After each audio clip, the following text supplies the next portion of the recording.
আসসালামু আলাইকুম। বাংলা সংবাদে আপনাদের সকলকে স্বাগতম। সর্বপ্রথম জানিয়ে দিচ্ছি সংবাদের শিরোনাম, এরপর বিস্তারিত। আসন্ন নির্বাচনে ঐক্যবদ্ধভাবে দাঁড়িপাল্লাকে বিজয়ী করতে হবে, গোলাম পরওয়ার। তারেক রহমানের নেতৃত্বে জুলাই আন্দোলনের সফলতা এসেছে। জামাত জাতিকে একটি কল্যাণ ও মানবিক বাংলাদেশ উপহার দিতে চায়। নির্বাচন বিতর্কিত হলে প্রশাসন ও কমিশনকে জনগণের কাঠগড়ায় দাঁড়াতে হবে। নির্বাচন পিছিয়ে দেয়া মানে দেশের সর্বনাশ হওয়া, বললেন মির্জা ফখরুল। এত সময় শুনছিলেন সংবাদের শিরোনাম, এবার বিস্তারিত। আসন্ন নির্বাচনে ঐক্যবদ্ধভাবে দাঁড়িপাল্লাকে বিজয়ী করতে হবে, গোলাম পরওয়ার। আসন্ন নির্বাচনে ঐক্যবদ্ধভাবে দাঁড়িপাল্লাকে বিজয়ী করার জন্য কাজ করতে হবে বলে মন্তব্য করেছেন বাংলাদেশ জামায়াতে ইসলামের সেক্রেটারি জেনারেল অধ্যাপক মিয়া গোলাম পরওয়ার। রোববার রাতে দেশের সার্বিক উন্নয়ন ও অগ্রগতি ও আসন্ন জাতীয় সংসদ নির্বাচনে আমাদের করণীয় সম্পর্কে বিশিষ্টজনদের সাথে ঢাকায় দৈনিক বাংলা মোড় হোটেল সেন্ট্রাল ইনে এক মতবিনিময় সভায় প্রধান অতিথির বক্তব্যে তিনি একথা বলেন। কয়রা পাইকাগাছা উন্নয়ন ফোরাম ঢাকার আহ্বায়ক মোহাম্মদ আব্দুর রশিদের সভাপতিত্বে আয়োজিত সভায় বিশেষ অতিথি ছিলেন কেন্দ্রীয় কর্মপরিষদ সদস্য ও খুলনা ৬ আসনের এমপি পদপ্রার্থী মাওলানা আবুল কালাম আজাদ।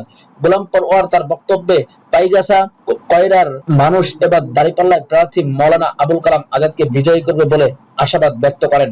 অনুষ্ঠানে আরো বক্তব্য দেন কৃষিবিদ গ্রুপের managing director doctor Ali Afzal, ইসলামী ব্যাংক বাংলাদেশ লিমিটেডের deputy managing director Masudur Rahman. অন্যদের মধ্যে উপস্থিত ছিলেন উন্নয়ন ফোরামের সদস্য সচিব মুহতারাম বিল্লাহ, নির্বাহী কমিটির সদস্য মুস্তাফা আল মাদানী, মোহাম্মদ ফরকান আলী, জি এম আব্দুল্লাহ আল মামুন, ইয়াসিন আরাফাত, আব্দুল্লাহ আল মামুন সহ বিভিন্ন পর্যায়ের নেতারা। অনুষ্ঠানটি উপস্থাপনা করেন নির্বাহী কমিটির সদস্য মোহাম্মদ মাসুম বিল্লাহ। কয়রা পাইকগাছার বিভিন্ন শ্রেণী পেশার মানুষ ও এ মতবিনিময় সবাই অংশ নেন। তারেক রহমানের নেতৃত্বেই জুলাই আন্দোলনের সফলতা এসেছে। জুলাই আন্দোলনে বিএনপির ভারপ্রাপ্ত চেয়ারম্যান তারেক রহমান দূর থেকে নেতৃত্ব দিয়েছেন বলে জানিয়েছিলেন দলটির স্থায়ী কমিটির সদস্য ডক্টর আব্দুল মঈন খান। তিনি বলেন, জুলাই আন্দোলনকে যারা শুধু ছাত্রদের হাতে কেন্দ্রীভূত করতে চান তারা নিজস্ব ইচ্ছেই করতে পারেন, তবে সেটা সঠিক বিশ্লেষণ না। এই আন্দোলন দূর থেকে নেতৃত্ব দিয়েছেন দলের ভারপ্রাপ্ত চেয়ারম্যান তারেক রহমান, যার ফলে সফলতা এসেছে। সোমবার রাজধানীর গুলশানের দলের চেয়ারপারসনের রাজনৈতিক কার্যালয়ে বাংলাদেশ জাতীয়তাবাদী সামাজিক সাংস্কৃতিক সংস্থার প্রকাশনা অনুষ্ঠান ও আলোচনা সভায় এসব কথা বলেন তিনি। মঈন খান বলেন, ছাত্ররা জুলাই আন্দোলনের অগ্রভাগে ছিলেন, কিন্তু তারেক রহমান 10,000 কিলোমিটার দূর থেকে নেতৃত্ব দিয়েছেন। 5ই আগস্ট ছাত্র জনতা বলা হলে এটি একদিনে হয়নি। বিএনপি সহ অনেক রাজনৈতিক দলের দীর্ঘদিনের আন্দোলনের প্রেক্ষাপটে এই আন্দোলনের সফলতা এসেছে।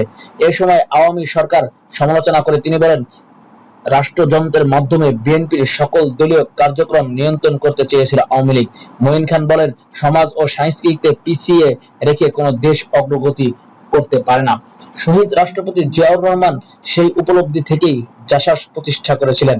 তিনি আরো বলেন, দীর্ঘ 16 বছর ধরে দেশের বঞ্চনা, গুম, খুন ও মিথ্যাচারের রাজত্ব কায়েম ছিল। বিএনপির কর্মীরা তখন ঘরে থাকতে পারেনি, অনেককে গায়েবী মামলায় আসামি করা হয়েছে, আজও অনেকে নিখোঁজ। জাসাস নেতাদের উদ্দেশ্যে তিনি বলেন, সংস্কৃতি হলো জাতির আত্মা। বিএনপির সাংস্কৃতিক সংগঠনের হিসাবে জাসাসকে নতুন করে সংগঠিত হতে হবে, যাতে জনগণের হৃদয়ের ভাষা রাজনীতিতে প্রতিফলিত হয়। জাসাসের আহ্বায়ক চিত্রনায়ক হেলাল খানের সভাপতিত্বে সবাই আরো উপস্থিত ছিলেন সংগঠনের সদস্য সচিব জাকির হোসেন রকন, বিএনপির জাতীয় নির্বাহী কমিটির সদস্য আব্দুল চেন্না মিয়া হোসেন। জামাত জাতিকে একটি কল্যাণ ও মানবিক বাংলাদেশ উপহার দিতে চায়। চাঁপাইনবাবগঞ্জ 3 আসনের পৌর শহরের 2 নং ওয়ার্ডে জামাতে ইসলাম নির্বাচনী মত বিনিময় সভা রূপ নেয় জনসভায়। হাজার হাজার নারী পুরুষের উপস্থিতিতে মুখরিত হয়ে ওঠে সভাস্থল। চাঁপাইনবাবগঞ্জ পৌর আমির হাফেজ গোলাম রব্বানীর সভাপতিত্বে রোববার রাতে অনুষ্ঠিত মত বিনিময় সভায় প্রধান অতিথি হিসেবে উপস্থিত ছিলেন চাঁপাইনবাবগঞ্জ 3 আসনের জামাত মনোনীত সংসদ সদস্য পদপ্রার্থী সাবেক ভিপি নুরুল ইসলাম বুলবুল। বিশেষ অতিথি ছিলেন জেলার নায়েবে আমির ও সাবেক এমপি অধ্যাপক মোহাম্মদ লতিফুর রহমান এবং চাঁপাইনবাবগঞ্জ পৌরসভার সাবেক মেয়র অধ্যক্ষ মোহাম্মদ নজরুল ইসলাম।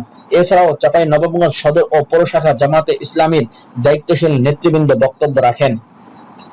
সভার প্রধান অতিথি বাংলাদেশ জামাতে ইসলাম কেন্দ্রীয় নির্বাহী পরিষদ সদস্য ও ঢাকা মহানগরীর দক্ষিণের আমির নবাবগঞ্জ চাঁপাইনবাবগঞ্জ ৩ আসনে জামাতে মনোনীত সংসদ সদস্য পদপ্রার্থী সাবেক ভিপি মোহাম্মদ নজরুল ইসলাম বুলবুল বলেন, জামাতে ইসলাম কোনো ব্যক্তি বা পরিবারের রাজনীতি করে না। জামাতে ইসলাম গণমানুষের কল্যাণে রাজনীতি করে। জামাতে ইসলাম একটি কল্যাণ ও মানবিক বাংলাদেশ জাতিকে উপহার দিতে চায়।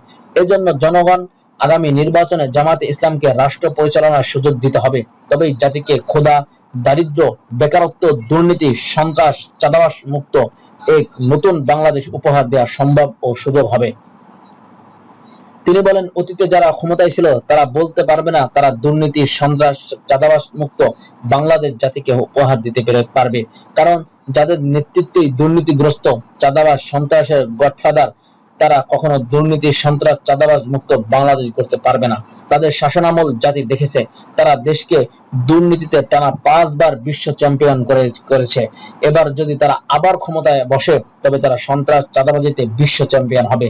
5 আগস্ট পরবর্তী কারা সন্ত্রাসী করেছে, কারা দুর্নীতি করেছে, কারা চাঁদাবাজি করেছে, কারা মানুষের বাড়ি ঘর, ব্যবসা প্রতিষ্ঠান দখল করেছে জাতি জানে। নুরুল ইসলাম বুলবুল বলেন, যাদের কাছে নিজ দলের নেতাকর্মী নিরাপদ নয় তাদের কাছে দেশ ও জাতি নিরাপদ থাকতে পারবে না। তারা নিজেরা নিজেদের নেতাকর্মীদের খুন করেছে, এমনকি অত্যন্ত নিকৃষ্টভাবে খুনের সংস্কৃতি তারা চালু করেছে। আওয়ামী লীগ বাংলা মানুষকে লগি বৈঠা দিয়ে পিটিয়ে পিটিয়ে হত্যা করেছে। আরেকটি দল চাঁদা না পেয়ে মানুষকে পাথর দিয়ে থেতলে থেতলে হত্যা করেছে। যেই হত্যার দৃশ্য পুরো বিশ্বকে কাঁদিয়েছে। এরা ক্ষমতায় আসলে অসংখ্য মা সন্তান হারা হবে, হাজারো বোন স্বামী হারা হবে, শিশুরা পিতা হারা হবে, বোনেরা ভাই হারা হবে। তাই একটি নিরাপদ ও বাসযোগ্য নতুন বাংলাদেশ গড়তে তাদেরকে ব্যালটের মাধ্যমে বয়কট করতে হবে। বাংলাদেশকে শান্তির নীড় হিসেবে গড়ে তুলতে দাঁড়িপাল্লা প্রতীকে ব্যালটে ভোট দিয়ে ইসলামী বিপ্লব ঘটাতে তিনি স্থানীয়দের প্রতি আহ্বান জানান। তিনি বলেন, জামায়াতে ইসলাম ক্ষমতায় গেলে বেকারত্ব দূরীকরণে যুব সমাজকে উদ্যোক্তা হিসেবে গড়ে তোলা হবে। যুব নারী পুরুষকে কর্মমুখী প্রশিক্ষণের প্রদানের মাধ্যমে প্রত্যেককে জাতীয় সম্পদে রূপান্তরিত করা হবে। ঘরে বসেই উপার্জনের সুযোগ পাবে চাঁপাইনবাবগঞ্জের প্রতিটি মানুষ। জনগণের কল্যাণে চাঁপাইনবাবগঞ্জের শহর ও গ্রামকে সমানভাবে গড়ে তোলা হবে। কৃষক, শ্রমিক, মেহনতি মানুষের কল্যাণে সকল বৈষম্যের শিকল ভেঙে দেয়া, দলমত, ধর্ম, বর্ণ, জাতি, গোষ্ঠী নির্বিশেষে সমান সুযোগ সুবিধা নিশ্চিত করা হবে। বিদেশগামীদের প্রতারণার হাত থেকে রক্ষা করতে রাষ্ট্রীয় ব্যবস্থাপনার পদক্ষেপ নেওয়া হবে। যেই পদক্ষেপের ফলে কেউ বিদেশে যাওয়ার জন্য অগ্রিম টাকা দিয়ে প্রতারিত হবে না। বিদেশে যেতে না পারলে বিদেশগামীর টাকা অটোমেটিকলি ভাবে সেফ ফেরত পাবে। মহানন্দা ও পদ্মা নদী ভাঙ্গন রোধে প্রয়োজনীয় পদক্ষেপ গ্রহণ করে পর্যটন কেন্দ্র গড়ে তোলা হবে। বিশুদ্ধ পানির অভাব দূর করা হবে। ছাত্র ও তরুণ যুব সমাজের নেতৃত্বে নতুন বাংলাদেশের রোল মডেল হিসেবে চাঁপাইনবাবগঞ্জকে গড়ে তোলা হবে। নতুন চাঁপাইনবাবগঞ্জ গড়ে তুলতে দলমত, ধর্ম, বর্ণ, জাতি, গোষ্ঠী নির্বিশেষে জামাতে ইসলামের নেতৃত্বে এগিয়ে আসতে তিনি স্থানীয়দের প্রতি আহ্বান জানান।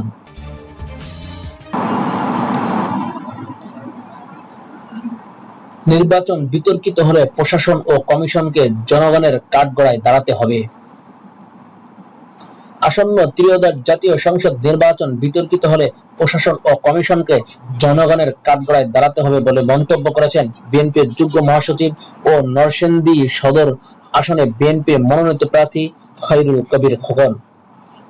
আজ সোমবার সকালে নরসিংদী 1 আসনের পৌরসভায় 1 নম্বর ওয়ার্ডে নির্বাচনী এলাকায় ধানের শীষের প্রচারণা শুরুর আগে তিনি এই মন্তব্য করেছেন।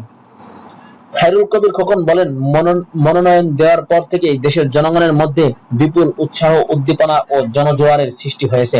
আমরা দৃঢ়ভাবে আশাবাদী আগামী নির্বাচনে জনগণ তাদের পছন্দের প্রার্থীকে ধানের শীষে মূল্যবান ভোট দিয়ে সংসদে পাঠাবে। আরো ঘোষণা দিয়েছি, নির্বাচিত হলে